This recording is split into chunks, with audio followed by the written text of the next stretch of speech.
जय माता दी। सर्वमंगल मांगल्ये शिवे सर्वार्थ साधिके शरण्ये त्र्यंबके गौरी नारायणी नमस्तुते। जय माता दी। आप सब भी कमेंट में जय माता दी अवश्य लिखिएगा। सबसे पहले आप सबको चैत्र नवरात्रि की हार्दिक शुभकामनाएं। माता रानी हम सब की मनोकामनाएं पूरी करे और हमारे जीवन में खुशियां ही खुशियां भर दे। जय माता दी। आइए आज के वीडियो में देखते हैं चैत्र नवरात्रि का व्रत इस बार कब से रखा जाएगा। 29 मार्च से या 30 मार्च से नवरात्रि के व्रत शुरू हो रहे हैं। कलश स्थापना का शुभ मुहूर्त कब से कब तक है। चैत्र नवरात्रि का व्रत इस बार 8 दिनों की चैत्र नवरात्रि होगी या 9 दिनों का पूरा व्रत हमें रखने के लिए मिलेगा। पूजा का शुभ मुहूर्त कब से कब तक है। माता की सवारी इस बार क्या होगी। इन सब बातों को हम इसी वीडियो में देखेंगे। हिंदू धर्म में नवरात्रि के पर्व का विशेष महत्व होता है। चैत्र माह के शुक्ल पक्ष की प्रतिपदा तिथि से चैत्र नवरात्रि की शुरुआत हो जाती है। नवरात्रि पर देवी दुर्गा की 9 अलग अलग स्वरूपों की विधि विधान के साथ पूजा अर्चना की जाती है। इस बार चैत्र नवरात्रि की शुरुआत 30 मार्च से होने जा रही है। चैत्र मास के शुक्ल पक्ष की प्रतिपदा तिथि की शुरुआत 29 मार्च को शाम 4:27 से होगी और तिथि का समापन 30 मार्च को दोपहर 12:49 पर होगा। उदया तिथि के अनुसार चैत्र नवरात्रि रविवार 30 मार्च 2025 से शुरू होने जा रही है। नवरात्रि के व्रत 30 मार्च से शुरू होकर 6 अप्रैल तक रहेंगे। इस साल मैया रानी के नवरात्रे रविवार से शुरू हो रहे हैं। इस कारण इसलिए माता हाथी पर सवार होकर आएंगी। शास्त्रों में देवी की हाथी की पालकी को बहुत ही शुभ माना जाता है।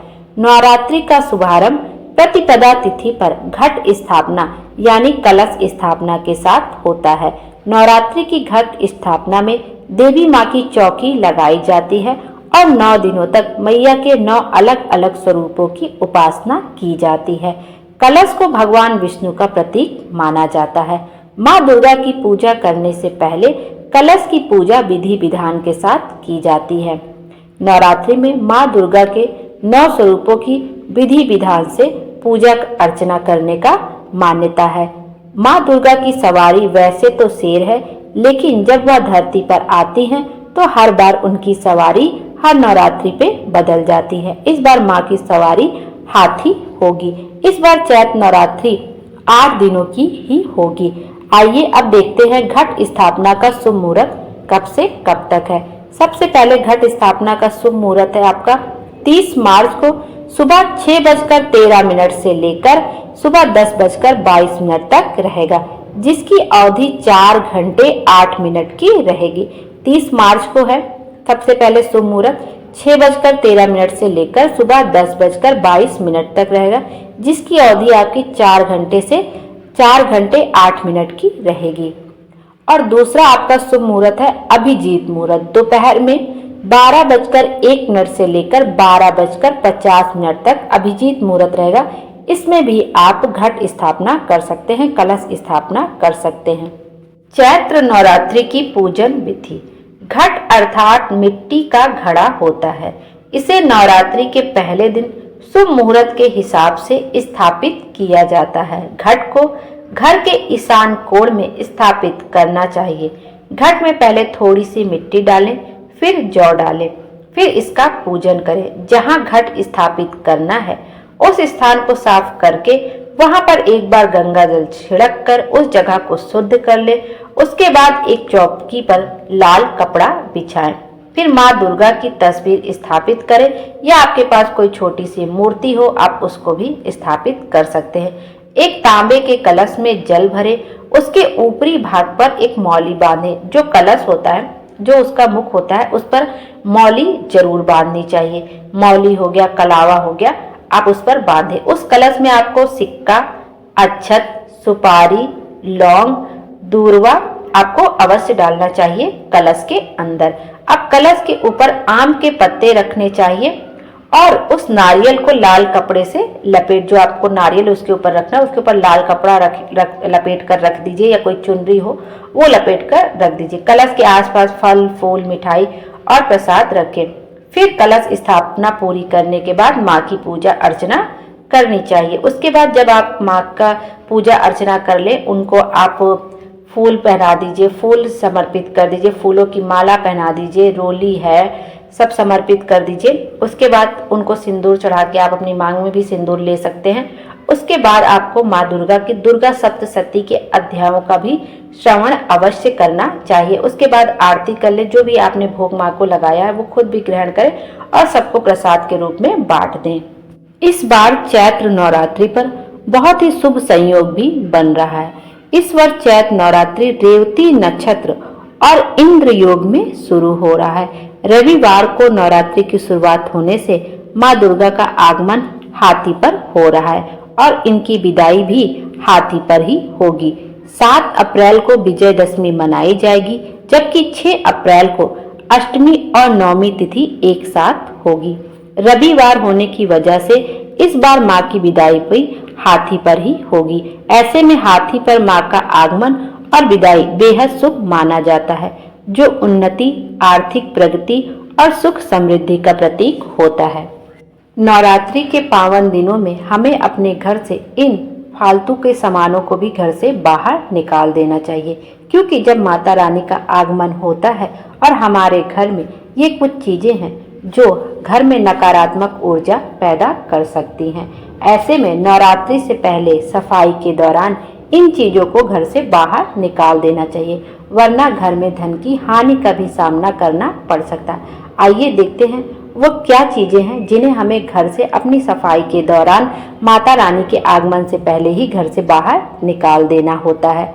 जैसे आपके घर में फटे पुराने जूते हो, वस्त्र हो, कोई फटा पुराना कपड़ा हो, तो आपको उसको अपने घर में नहीं रखना चाहिए। अक्सर लोगों के घर फटे पुराने जूते कपड़े जमा रहते हैं, गंदगी का अबार लगा रहता है, कूड़ा कबाड़ बहुत रहता है, तो उसे अपने घर में नवरात्रि आने से पहले ही हम लोगों को निकाल देना चाहिए, क्योंकि यह सब आर्थिक तंगी का कारण बनते हैं। इसलिए नवरात्रि शुरू होने से पहले जब हम घर की सफाई करते हैं तो हमें कपड़ों और जूतों को घर से बाहर निकाल देना चाहिए, या जो कपड़े किसी दूसरे के यूज के लायक है और हमारे घर में ऐसे ही पड़े हैं उसे हमें दान कर देना चाहिए। अपने घर में दूसरा है, कभी भी खंडित मूर्तियां रखनी नहीं चाहिए। जैसे कुछ तस्वीर होती है फट जाती तब भी हम उसको रखते हैं, या मूर्ति होती है कोई खंडित हो गई उसको हम रखे रहते हैं, तो खंडित मूर्तियों को भी हमें अपने घर से बाहर रख देना चाहिए या विसर्जन के लिए रख देना चाहिए। जहाँ निर्माल ले जाता है वहां पे आपको रख दे। वैसे किसी पेड़ के नीचे ले जाके मत रख दीजिएगा, या कहीं पे ऐसी जगह पे मत रख दीजिए जहां पर भगवान को पैर लगे या वो विसर्जन करने योग्य वो जगह ना। आजकल नदी किनारे तालाब पर भी ऐसी जगह बनाई रहती हैं जहां पे आप जाके विसर्जन कर सकते हैं। तो खंडित मूर्तियों को भी अपने घर में नहीं रखना चाहिए। यदि आप कोई नई मूर्ति लाते हैं भगवान की तो नवरात्रि में लाना शुभ होता है।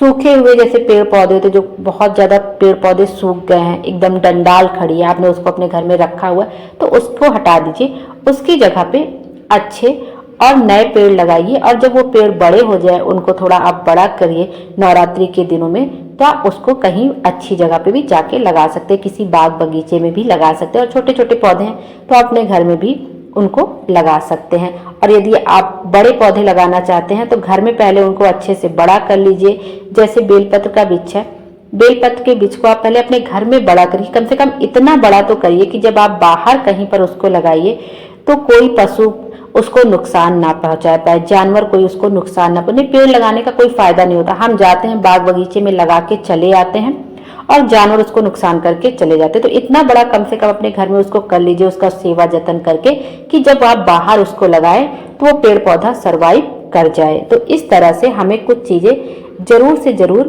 करनी चाहिए। फटे पुराने कपड़े नहीं रखने चाहिए, जूते नहीं रखने चाहिए, वस्त्र नहीं रखने चाहिए, खंडित मूर्तियां नहीं रखनी चाहिए, सूखे हुए पेड़ पौधे नहीं रखने चाहिए। और सबसे अच्छा काम हमें करना चाहिए कि नवरात्रि में हमें एक पेड़ पौधा अवश्य लगाना चाहिए। उसको इतना बड़ा कम से कम करना चाहिए कि जब हम उसको बाहर लगाएं तो वो फल फूल जाए, मतलब जिग जाए।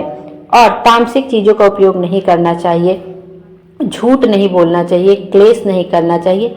सच्चे दिल से 9 दिन माता रानी के सच्चे दिल से पूजा अर्चना करनी चाहिए। यह सब काम हमें अवश्य ही करना चाहिए। माता रानी हमारी सभी मनोकामना पूरी करें और हमारे जीवन को खुशियों से भर दे। Thank you.